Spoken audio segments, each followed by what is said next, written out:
দক্ষিণ ভারতে বাংলার দুই পরিযায়ী শ্রমিকের রহস্য মৃত্যুর ঘটনায় শোরগোল পড়েছে। মগরাহাটের বাসিন্দা মঞ্জুর আলম লস্কর জরির কাজ করতে অন্ধ্রপ্রদেশে গিয়েছিলেন। অভিযোগ, মঙ্গলবার রাতে অন্ধ্রপ্রদেশ থেকে মঞ্জুরের বাড়িতে ফোন আসে। ফোনে শ্রমিকের পরিবারের কাছে 25,000 টাকা দাবি করা হয়। সঙ্গে হুমকি দেওয়া হয়, টাকা না দিলে খুন করা হবে মঞ্জুরকে। তড়িঘড়ি অনলাইনে 6,000 টাকা পাঠায় মঞ্জুরের পরিবার। এরপর বুধবার মঞ্জুরের মৃত্যুর খবর আসে। নিহতের পরিবারের অভিযোগ, চুরির মিথ্যে অপবাদ দিয়ে খুন করা হয়েছে মঞ্জুরকে। তাদের অভিযোগ, বাংলায় কথা বলায় এ রাজ্যের শ্রমিকদের আক্রমণ করা হচ্ছে। এই ঘটনায় বিজেপি কর্মীরা জড়িত বলে অভিযোগ তৃণমূলের। এদিকে চেন্নাইয়ে কাজ করতে গিয়ে মালদার বাসিন্দা বছর 29-এর আলমগীর আলমের ক্ষতবিক্ষত দেহ উদ্ধার হয়েছে রেল লাইনের ধার থেকে। পরিবারের দাবি, 9 দিন আগে অন্য কাজ পাওয়ায় হায়দ্রাবাদে যাচ্ছিলেন। ট্রেনে ওঠার আগে স্ত্রীর সঙ্গে ফোনে কথা হয়, কিন্তু তারপর থেকে আর কোনো খোঁজ মিলছিল না। বারবার তার মোবাইলে ফোন করেও সাড়া পাওয়া যায়নি। নিখোঁজের 8 দিন পর আলমগীরের দেহ উদ্ধার হয়েছে। পরিবারের অভিযোগ, আলমগীরকে খুন করে ফেলে দেওয়া হয়েছে।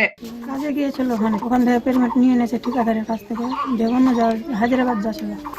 আমার সাথে 5টার আগে ফোন করেছিল, 5:45টার সময় কথা বলেছি যে ওখানে গেলাম আমি। ঠিক আছে, এখন রাখছি, ট্রেনে উঠে ফোন লাগাবো।